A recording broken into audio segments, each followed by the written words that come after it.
अध्यक्ष महोदय, मैं आपका धन्यवाद देना चाहता हूं कि इस महत्वपूर्ण विषय पे मुझे बोलने का मौका दे रहे हैं।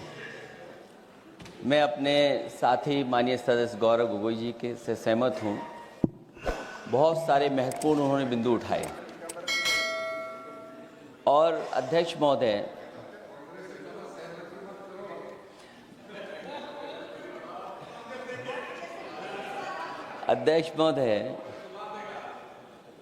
मुझसे ज़्यादा मेरे रिश्ते शायद हमारे विपक्ष के लोग ज़्यादा जान रहे हैं और जितना विपक्ष के लोग नज़र रखेंगे मैं समझता हूँ उतना रिश्ते और मजबूत हो जाएंगे। अध्यक्ष महोदय, मैं आंदोलन को बहुत दूर से देख रहा था और उस आंदोलन में जो जीत के बाद नारा लगा, एक नारा लगा अध्यक्ष महोदय, सरकार के खिलाफ नारा लगा कि सरकार को ये अहंकार था कि सरकार झुकती नहीं है, लेकिन उन्हीं नई पीढ़ी के लोगों ने ये वो नारा दिया कि झुकाने वाला चाहिए, सरकार भी झुकती है और सरकारों को झुकाना भी नौजवानों को आता है। सरकार झुकी और स्वीकार किया उन्होंने। जो करोड़ों नौजवान जो मांग कर रहे थे कि सबसे पहले जो मंत्री जी हैं वो इस्तीफा दें, और बिंदु दूसरे अलग हैं जो हम लोगों को जानकारी में मिल रहा है। अध्यक्ष महोदय, सरकार हर विषय पे स्वीकार किया है, लेकिन पता नहीं अध्यक्ष महोदय ये बात समझ में नहीं आ रही है कि सदन में उन आश्वासनों को क्यों नहीं रख रही है सरकार, जो सहमति बनी है। और उसके बाद अध्यक्ष महोदय, हम लोगों ने देखा कि जब मंत्री जी लौटे हैं, मंत्री नहीं रहे, उसके बाद सदन के बाहर उनका स्वागत किया गया। अध्यक्ष महोदय, जो स्वागत हुआ उसके लिए हमें कोई शिकायत नहीं है, लेकिन माननीय सदस्यों को कितनी बड़ी राहत मिली होगी, कितने बड़े संकट से बचाया उन्होंने। एक प्रधान जी को हटा करके प्रधानमंत्री बचा लिया आपने। और ऐसा अध्यक्ष महोदय आंदोलन किसी ने नहीं देखा, जिस आंदोलन में नई पीढ़ी के लोग, कम उम्र के लोग निकल करके आ गए और जो नारे दिए गए। ये सरकार पिछले कई वर्षों से नकारात्मक प्रचार पर टिकी हुई थी, नकारात्मक राजनीति करती थी और न जाने कितने हजार करोड़ रुपए खर्च किए होंगे सरकार ने नकारात्मक राजनीति के लिए। लेकिन नई पीढ़ी को मैं बधाई देना चाहता हूं, उनके मनोबल को और उनकी एकता को, और जिस तरीके से उन्होंने प्रचार किया, अंततः सरकार को झुकना पड़ गया। भाजपा वचन नहीं देती, जुमला देती है। तो मुझे उम्मीद है कि सभी युवा नौजवानों का जो मांग की है उन्होंने, उन सभी मांगों को सरकार स्वीकार करेगी। और सरकार ये भी स्वीकार कर लिया होगा कि कोई दल मजाक में बना तो कितनी बड़ा दल बन गया। जो कोई चीज मजाक से शुरू हुई वो कितना सीरियस हो गई, और इतना सीरियस हुई कि हमारी सरकार लोकतांत्रिक हो गई कि जो उनको धरने पे बैठने दिया। सरकार लोकतांत्रिक थी कि उन्हें धरने पर बैठने दिया। हमने वो भी समय देखा है कि जहां पर धरने पर नहीं बैठने दिया, वर्षों वर्ष लोग बैठे रहे धरने पर, उनकी सुनी नहीं गई। इसी दिल्ली को घेरा था किसानों ने, और सरकार को लगा कि चुनाव आ गया तो सरकार ने तीनों काले कानून वापस ले लिए। जब सरकार घबरा जाती है, डर जाती है, तो सरकार स्वीकार कर लेती है। इसीलिए वो नारा मुझे अक्सर याद आता है कि झुकाने वाला चाहिए, सरकार भी झुकती है। जो विषय लाया गया है कि prevention of unlawful means act, सरकार को कम से कम ये बताना चाहिए था कि 2024 में जब ये लेकर के आए थे तो आज 2026 में कैसे पेपर लीक हो गया। और केवल गिनती के 1-2 पेपर लीक नहीं हुए हैं। ये ऐसा आंदोलन रहा जिसमें माँ बाप और नई पीढ़ी के लोग सब जुड़ गए। अगर हम ये माने कि 20 लाख बच्चों ने परीक्षा लिखी थी और उनके घर परिवार के सदस्यों को हम इसमें जोड़ दें, दादा दादी, माँ बाप और परिवार का कोई सदस्य, तो 5 लोग प्रभावित थे। और 5 गुणा 20, 1 करोड़ लोग नाराज हुए सरकार से।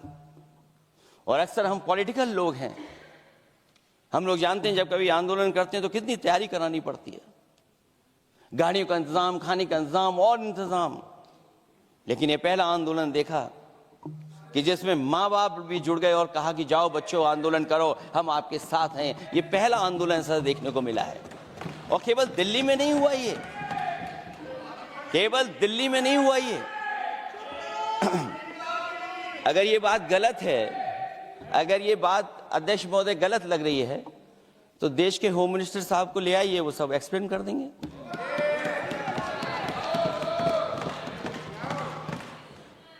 पहला आंदोलन जिसमें माँ बाप ने साथ दिया, क्योंकि परीक्षा से कितना दुखी हैं लोग। ये जो परीक्षाएं लीक हुई हैं, कई महीनों पहले ये किताब बना दी थी। और अध्यक्ष महोदय, जो लोग चढ़ावा चोरी नहीं बचा पाए, वो पेपर लीक कैसे बचा पाएंगे? जो भगवान के दरबार से दान गायब हो गया, दान चला गया, वो लोग पेपर लीक बचाएंगे? किस कानून को, जो कानून पहले बनाया उसी कानून का संशोधन करके लेकर आए? किसकी आंखों में आप धूल झोंक रहे हैं? और अगर कानून से बच रहा होता तो भाजपा की 10 साल की सरकार में 20 परीक्षाएं कैसे लीक हो गई? 20 परीक्षाएं लीक हुई अध्यक्ष महोदय, जिसमें कोर्ट तक जाना पड़ा, उसके बाद परीक्षा रद्द हुई है। दरोगा भर्ती का पेपर लीक हो गया, जूनियर इंजीनियरिंग के भर्ती का पेपर लीक हो गया, ग्राम विकास पंचायत अधिकारी का पर्चा लीक हो गया, नलकूप चालक भर्ती का, यूपी टीईटी का परीक्षा लीक हुआ। और एक बार नहीं हुआ, 3 बार पेपर लीक हुआ यूपी टेट का। हाई स्कूल बोर्ड का परीक्षा लीक कर दिया, इंटरमीडिएट की बोर्ड की परीक्षा लीक हुई, इंटरमीडिएट का फिर परीक्षा का लीक हुआ, कई बार हुई। सिपाही भर्ती लीक हुई। आप सोचिए कितनी परीक्षाएं लीक हुई हैं। और नीट परीक्षा कोई पहली बार लीक नहीं हुई, दोबारा लीक हो गई, कानून बनने के बाद लीक हुई। सहायक प्रोफेसर भर्ती लीक है, लेखपाल भर्ती लीक हुई। यूपी जैसे स्टेट, जो सबसे बड़ा स्टेट है, जहां से प्रधानमंत्री चुन करके आते हो, वहां तक पेपर लीक हो जा रहा है। और जो संस्था परीक्षा एग्जामिनेशन करा रही है, वो एनटीए में भी आउटसोर्स कर दिया आपने।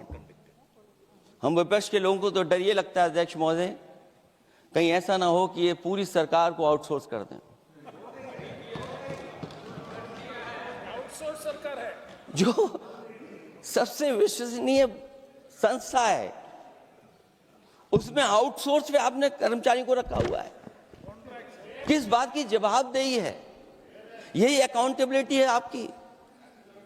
कहीं अकाउंटेबिलिटी ये तो नहीं है, आप अकाउंटेबिलिटी को ये कहीं समझ बैठे हो कि अकाउंट को भर दे वो एबिलिटी वाला ही हमें चाहिए? कहीं वो अकाउंटेबिलिटी तो नहीं है। आप बताइए, एनटीए को आउटसोर्स किया हुआ है आपने। जिस संस्था की जिम्मेदारी है महत्वपूर्ण परीक्षा कराने की, उसमें सब आउटसोर्स। और ये सच कहा कि कांग्रेस पार्टी के हमारे सदस्य ने मांग की है कि वो हम लोगों को पता होना चाहिए आखिरकार कौन लोग थे जो आउटसोर्स होकर के बैठ करके परीक्षा में इस तरह की घोटाला कर रहे थे। आखिरकार जवाबदेही क्या है, किसकी थी? और फिर केवल नीट की परीक्षा की बात करें और परीक्षाओं की बात करें,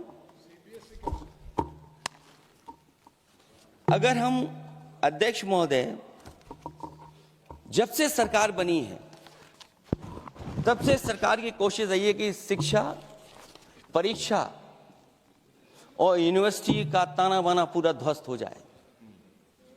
उसको एक रंगी बना दें हम, उसमें अंडरग्राउंड अनरजिस्टर्ड लोग शामिल हो जाएं। ये पिछले जब से भारतीय जनता पार्टी की सरकार आई है तब से हो रहा है। और फिर शुरुआत कहां से होती है? क्योंकि आप नहीं चाहते कि देश के गरीब लोग पढ़ें लिखें आगे बढ़ें। सरकार ने सबसे पहले हमला किया प्राइमरी स्कूल पर, और प्राइमरी स्कूल कितने बंद किए हैं आपने? जहां से बच्चे की शिक्षा की यात्रा शुरू होती है। एक गरीब परिवार का बेटा बच्चे कहां से पढ़ करके निकलते हैं? सबसे पहले प्राथमिक शिक्षा सरकारी स्कूलों से पढ़ करके निकलते हैं। हमारे बहुत सारे माननीय सदस्य होंगे, वो उन्हीं प्राथमिक विद्यालयों से पढ़ करके आज इस सदन तक पहुंचे होंगे। आपने सबसे पहले स्कूलों पे हमला किया, और प्राइमरी से लेकर के नौकरी तक पे आपने हमला किया है। युवाओं के भविष्य पर आपने चोट पहुंचाने का काम किया है। और जो प्राइमरी स्कूल जो आपने बंद किए हैं, वो इसीलिए बंद किए हैं आपने कि पिछड़े, दलित और गरीब के वर्ग के परिवारों के बच्चे पढ़ लिख न जाएं। क्योंकि आज भी अगर हम देखते हैं प्राइमरी स्कूल में कौन पढ़ने जा रहा है? सबसे समाज के गरीब परिवार के बच्चे पढ़ करने जा रहे हैं। सबसे पहला हमला आपने वही किया, और इसीलिए किया क्योंकि नींव पर ही अगर हमला होगा तो ये आगे नहीं बढ़ पाएंगे। जो आंकड़े सरकार के बताए गए हैं, 1 लाख से ज्यादा सरकारी प्राइमरी स्कूल बंद कर दिए सरकार ने। और अगर ये बात गलत है तो हमें उम्मीद है सरकार इस पर भी जवाब देगी। और अगर हम आंकड़े निकालें तो जो आंकड़े दिखाई दे रहे हैं, यूपी में सबसे ज्यादा प्राइमरी स्कूल बंद हुए हैं। और ये सरकार के आंकड़े हैं कि 7 लाख से ऊपर विद्यालय थे जो अब 6 लाख रह गए हैं। और यूपी में तो सबसे ज्यादा बंद हुए हैं। उत्तर प्रदेश में 26,386 सरकारी प्राइमरी स्कूल बंद कर दिए सरकार ने। और केवल प्राइमरी स्कूल बंद नहीं किए हैं, नौकरी पे भी हमला किया है। 69,000 शिक्षक भर्ती को लेकर के बड़े पैमाने पर घोटाला किया गया। और घोटाला इतना बड़ा है कि वो सभी कोर्टों में गए हैं और पिछले कई वर्षों से आंदोलन कर रहे हैं।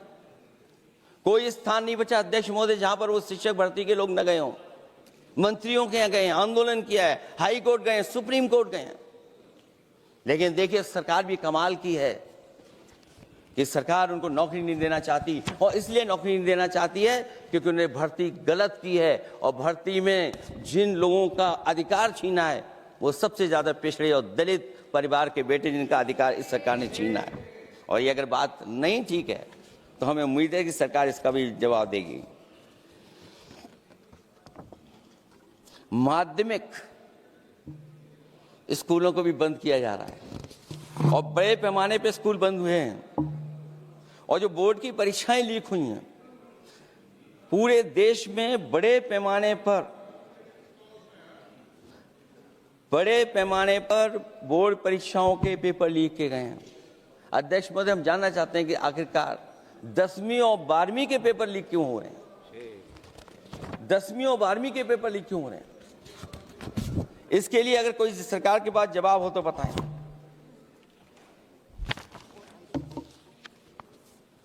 और जो बच्चों ने जान दी है नीट की परीक्षा में, जब परीक्षा का पेपर लीक हो गया है, अध्यक्ष महोदय, मैं अपनी तरफ से, पार्टी की तरफ से और सभी की तरफ से उन्हें श्रद्धांजलि देता हूं। और हमें उम्मीद है कि सरकार उन बच्चों की मांग मानेगी जिन बच्चों ने ये शर्त रखी है कि उनके परिवार के लोगों को 1 करोड़ मुआवजा दिया जाए। जब उच्च शिक्षा में जिस तरीके से भर्ती हो रही है, अध्यक्ष महोदय, जो उच्च शिक्षा की भर्ती है उसमें जो अपॉइंटमेंट हो रहे हैं उनके बारे में तो क्या चर्चा करें कि जब संस्था पे सबसे ऊपर बैठा व्यक्ति ही अन्याय करेगा तो पूरी संस्था में अन्याय होगा। जब से ये सरकार आई है, जो बड़ी बड़ी संस्थाएं हैं, उन सब संस्थाओं में एक रंगी लोगों को बैठा करके उन संस्थाओं को ध्वस्त करने का काम कर रहे हैं, और न केवल उन संस्थाओं को खराब कर रहे हैं, बल्कि अध्यक्ष महोदय, उत्तर प्रदेश में एक स्वतंत्र सेनानी, उनके नाम पर यूनिवर्सिटी बनी, मौलाना जौहर यूनिवर्सिटी। यूनिवर्सिटी बनकर के तैयार हो गई। इन्होंने कोई सरकारी यूनिवर्सिटी नहीं बनाई, और अगर कोई प्राइवेट यूनिवर्सिटी बन भी गई है तो उसको भी हथौड़ा लेकर के तोड़ने की तैयारी कर रहे हैं ये लोग। ये नफरत की राजनीति कहां लेकर के पहुंचा देगी। और जब से बीजेपी की सरकार आई है, तब से नफरत की राजनीति और दूसरे लोगों के साथ किस तरह का व्यवहार हो रहा है, उन्हें कहीं भी न्याय तक नहीं दिला पाई सरकार। और जब नौकरी की बात आ जाए तो अध्यक्ष महोदय, अग्निवीर भर्ती में भी जो हर साल में कितनी भर्ती होती थी, कभी 80,000 भर्ती हुआ करती थी, अब भर्ती केवल 10,000 हो पा रही है। आखिरकार अध्यक्ष महोदय, सरकार नौजवानों की पढ़ाई और नौकरी पे हमला क्यों कर रही है, और नौकरी पे हमला क्यों हो रहा है? जब आप ये कहते हैं कि हमारे नौजवान हमारी डेमोग्राफिक डिविडेंड बन करके आए हैं, कहीं यही नौजवान हमारी आपदा न बन जाए, इसके बारे में भी सरकार को सोचना चाहिए। और मैं ये जरूर कहना चाहता हूं कि अध्यक्ष महोदय, अगर शिक्षा अच्छी होगी, परीक्षा सच्ची होगी, तो तरक्की भी पक्की होगी। और ये तरक्की नहीं चाहते हैं, इसीलिए शिक्षा पर और परीक्षा पर हमला कर रहे हैं। मैं इन्हीं शब्दों के साथ अध्यक्ष महोदय आपका धन्यवाद देता हूं। और जो बिल लेकर के आए हैं आप, बिल तो 24 में भी लेकर के आए थे आप, जो 24 में बिल लेकर के आए तो उसके बाद नीट परीक्षा का पेपर लीक क्यों हो गया, ये आप बता देना मंत्री जी। आपको एक कानून बनाने के बाद दूसरा कानून बनाना पड़ रहा है, ये क्या वजह है? और आपको मंत्री जी का स्वागत इसलिए करना पड़ रहा है कि आपको संकट से बचा लिया। और अगर अखिलेश जी तो समाजवादी है। मैं पूछना चाहता हूं कि छात्रों का आंदोलन के बाद सरकार उनका बात सुन के पार्लियामेंट में बिल लेके आता है, ये अच्छा है, या जो आंदोलन होता है तो उसको कुचलने के लिए देश में इमरजेंसी लगा देता है, वो अच्छा? आप बता दीजिए।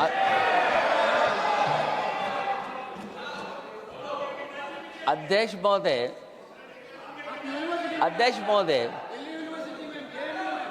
महोदय, मैं इमरजेंसी को तो नहीं देखा हूं, लेकिन इमरजेंसी में क्या क्या हुआ है वो अभी दिल्ली की राजधानी में भी देखने को मिल गया।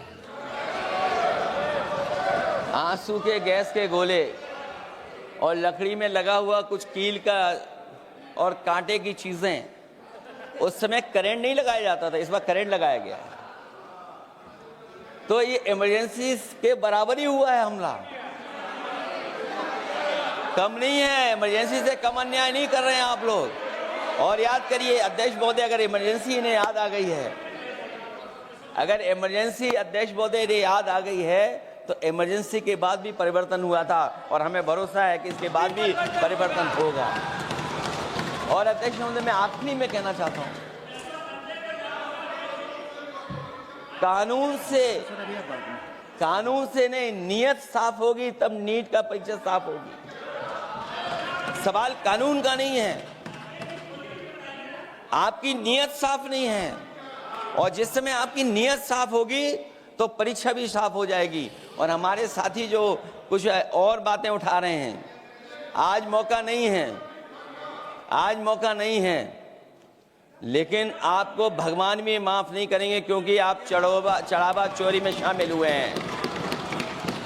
और चढ़ावा ही नहीं, जो गुप्त दान था वो भी चोरी हुआ है। गुप्त दान छोड़ो। और ये पाप की श्रेणी में नहीं आता है, महापाप बिल की पे श्रेणी में आता है।